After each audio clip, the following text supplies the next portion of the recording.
Hi, my name is Oliver, and this is Create Something with Onramp. Today, we're going to be discussing Shopify versus Amazon. Which is the best platform for new sellers to start with?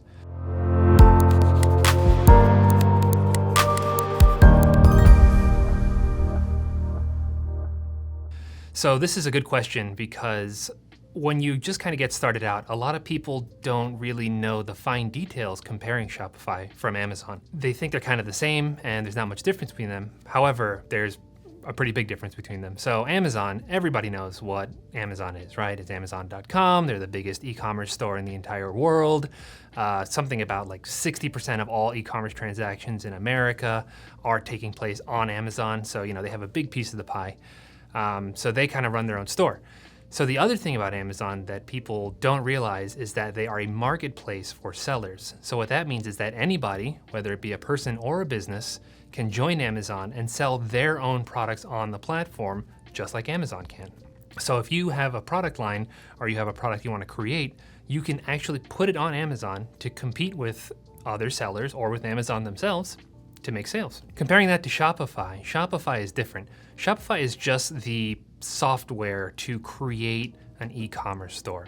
So it's just like you're creating your own Amazon. It's your products, it's your store, and it lives on the internet, and you're in complete control and you're responsible for bringing in all traffic. You don't get any access to any of Amazon's marketplace customers. You're just on your own, and it's your kind of your company to make. So what does that mean for you as a seller? So most people, in most cases, would want to join Amazon first. Now, why is that? On Amazon, you can start small.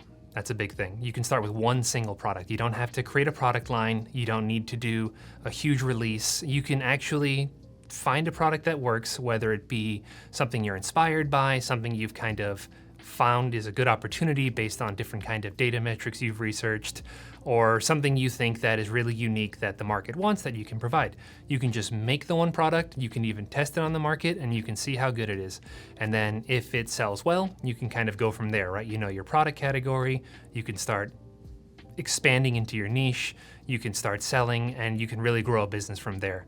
So for most people starting out, especially with a smaller budget, Amazon makes a lot of sense because even though things are more expensive than they used to be, Amazon still has the kind of lowest barrier to entry to kind of get a real business off the ground. But saying that, there are times you do want to pick Shopify. Shopify does actually have some advantages over Amazon. One is that if you're trying to build like a brand, like a big long-term brand that you want to kind of have good brand recognition, you want it to kind of be its own thing, its own business, it's self-sustaining. Maybe you don't want to go with Amazon because on Amazon, your product is one of many, among tons of marketplace sellers, and you have to kind of be in line with their pricing. You have to kind of compete with them at all times. And if your product is out of stock for any reason, Amazon's just going to replace it with another similar product. They don't really care if you're out of stock, if you're in stock or anything. It's kind of up to you to kind of survive. A couple other examples. If you want to sell clothes or shoes, maybe Amazon might not be the best platform for you. And, this is for more subtle reasons. On Amazon, they have a great return policy. And while a great return policy is good for customers, it's not always good for, say, a clothing company. Amazon will allow anybody to return anything in any condition, no questions asked. And you're kind of just paying the fees for all of that. You're paying for the shipping backwards and forward. If your product is ruined or damaged, there's nothing that can be done about it. It's the same case for shoes. They can wear them, they can return them. As long as they're within Amazon's limit, it's done. So basically, if your product kind of doesn't really fit well into Amazon's ecosystem in terms of selling and returning and the amount of money you make when you bundle them together, it might not make a lot of sense to sell with them.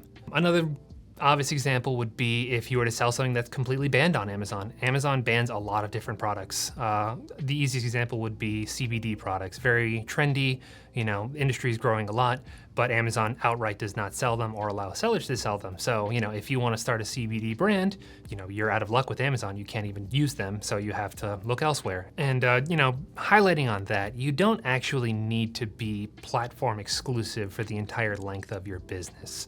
You could start on Shopify, and then if your product line gets big, you can expand into Amazon. and vice versa. If you're on Amazon and you're starting to feel like you're outgrowing the platform or you're reaching kind of a limit for your sales, then you can start to expand off of Amazon and then start bringing in traffic from different sources like Google and social and things like that. It's not like you're boxed in saying, okay, I'm in Amazon, now I need to go into Shopify. You don't have to do that. You can go into other marketplaces after Amazon. You can go into eBay if your products call for it. You can go into Etsy if there's kind of a handmade nature to your products. You can go into Walmart, who's trying to make a competitive kind of marketplace to Amazon, or you can even open up another Amazon account. You can create a new Amazon account in a new product category in a new niche. You're already very skilled in Amazon after a certain point.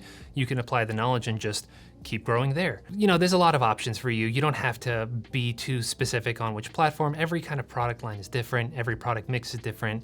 The product you're making and the product you're creating and the product you're selling, you know, might have a different kind of use case and a different platform that would work well with it. So it's up to you to kind of analyze your products, kind of see where they sell well, where they could sell, and what their potential is. And then after that, you can kind of see very clearly what platform is best for you. So if you're trying to decide between Shopify or Amazon, you really just need to kind of look at your product mix and then kind of see where you can kind of fit your products in.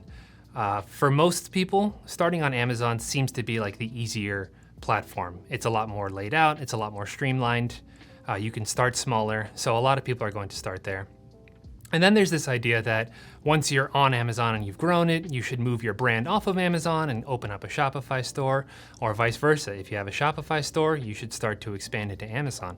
So what I'm going to tell you is that there's no exclusive way to do things with e-commerce. Every product mix is different. Your products are different from any other seller. So what you do is going to be different. There's really no limit to what you can do. And when it comes to e-commerce, it really is more on what you are capable of, what you think you're capable of, and what your product mix tells you is the best option to take. So if you like the content, this was Create Something with Onramp. And if you want to know more, you should subscribe because we're coming out with videos every week, and it's going to be for sellers just like you, and to learn more about selling on e-commerce platforms and selling in their own platforms and growing their companies.